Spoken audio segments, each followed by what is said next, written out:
What's up, everyone? Just a quick video of my day at the desk.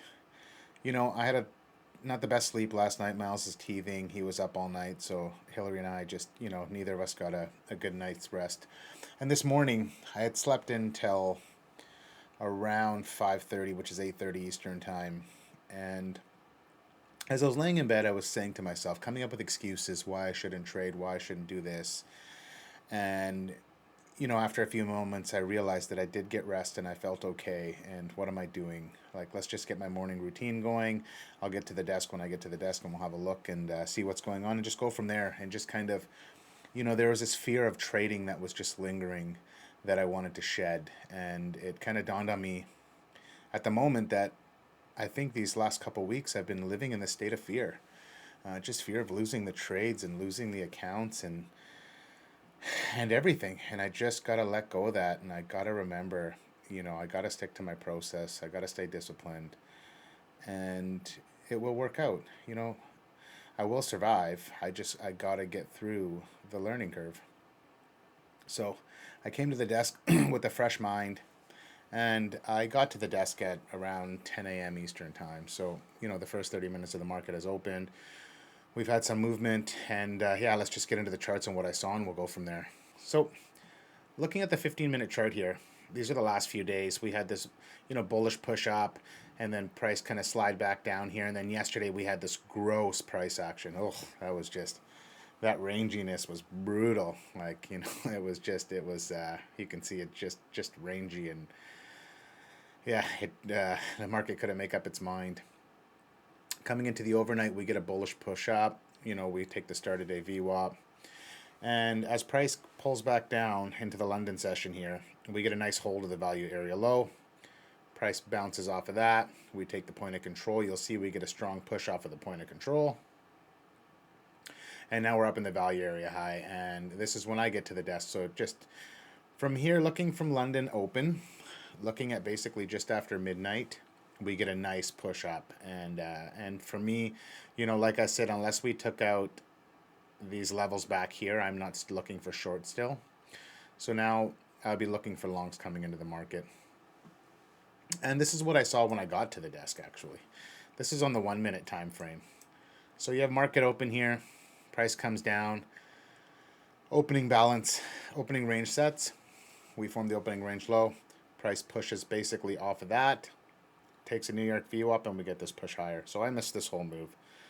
And this is where there's a big part of me that would have originally been FOMO'd, and I got to take this, and I got to get in here and look at this move. I missed everything. What was I doing? I slept in. I would have found 100 reasons to beat myself up about missing this move.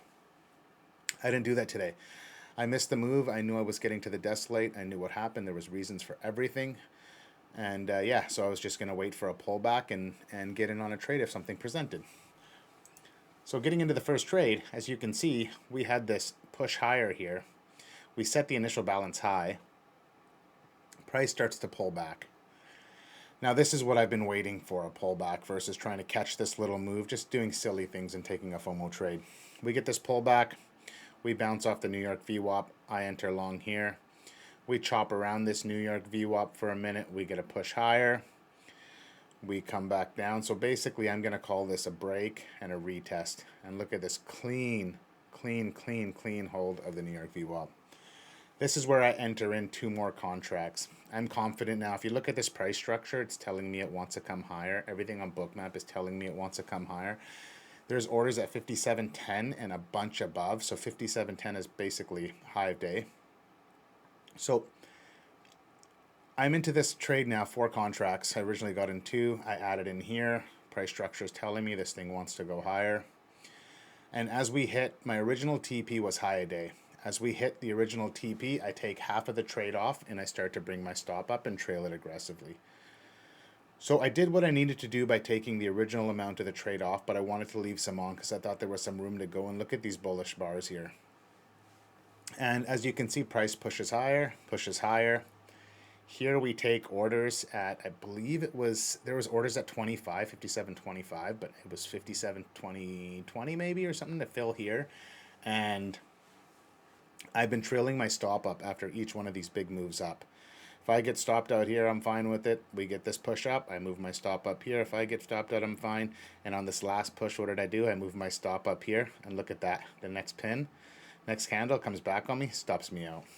I'm up $250 on four micros, like just tiny, tiny size.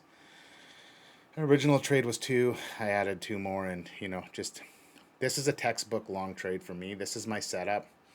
A New York VWAP bounce, and then we had a high a day VWAP break. I don't have it on the chart because I put it up to take this trade after, but anyways, yeah, just a textbook great trade. And then on to the next trade. So basically I secured 250 in my funded account. It's FOMC day. I'm done trading. I secured money in my funded account. I'm good. I'm going to walk away. I had a meeting at 11 o'clock that we were going to get on. So, and that's FOMC time for us is 11 o'clock, 2 p.m. Eastern. So as I come back to the desk, I'm in this meeting. The meeting's going great, and I'm watching price action, kind of have the chart sitting in the corner. And I decided that I was going to buy a 100K Tradeify Advance Eval. They were on sale today for regular 109. They were on sale for $45 for FOMC. And I said, you know what? I want to, take the $45 risk and trade FOMC and see how that goes. So, and this was the trade. Like, this was FOMC, the start of it right here. Price shakes out over the next 30 minutes or so. I didn't get in till almost 40 minutes into it maybe. But as you can see here, volatility or not, price structure is very clear.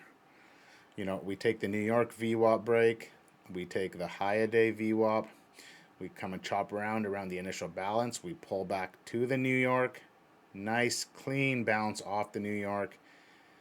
Take the initial balance, come back, test it, and push higher. I get in long here. I'm 30 micros.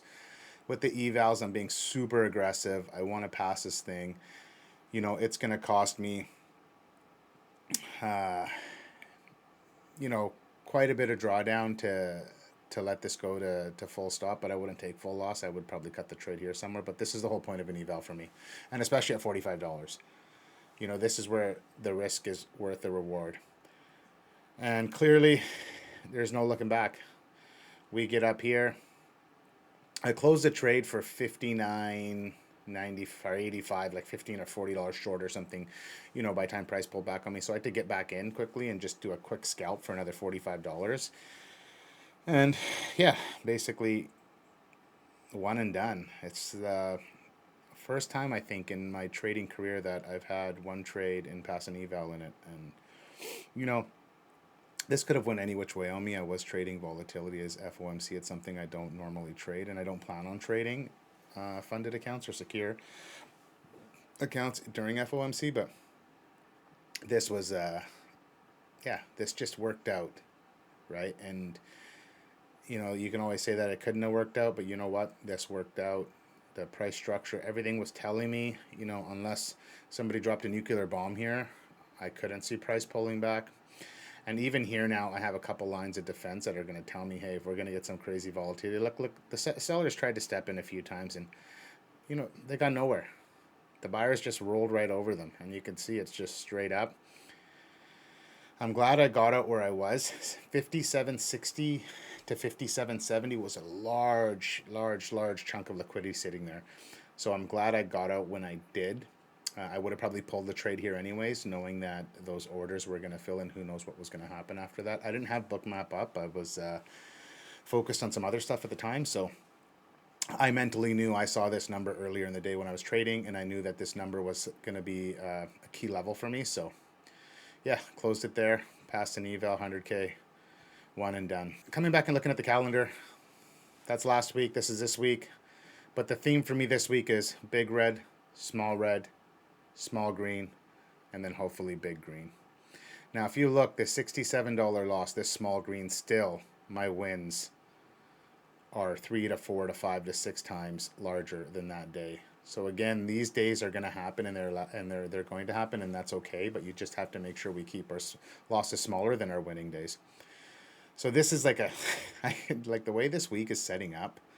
is textbook to just kind of show the growth as a trader, right? Like I said, big red, small green, and then hopefully we get some big greens like this day, like on the 11th, like $1,000 day, right? But if not, I'm okay with 300, 350, 400. You know, I'm learning. I'm getting these accounts closer to a payout. Now I got that fresh 100K, so yeah, I'm good. I'm one thing I did and one thing I did was I separated the P&L from my trading today. So I had two trades. One was both winners. One was for $250 and one was for 6,000. And it's how I separated both those trades and not thought about the P&L and just traded the trade. So something to keep in mind, something I'm going to be doing moving forward. And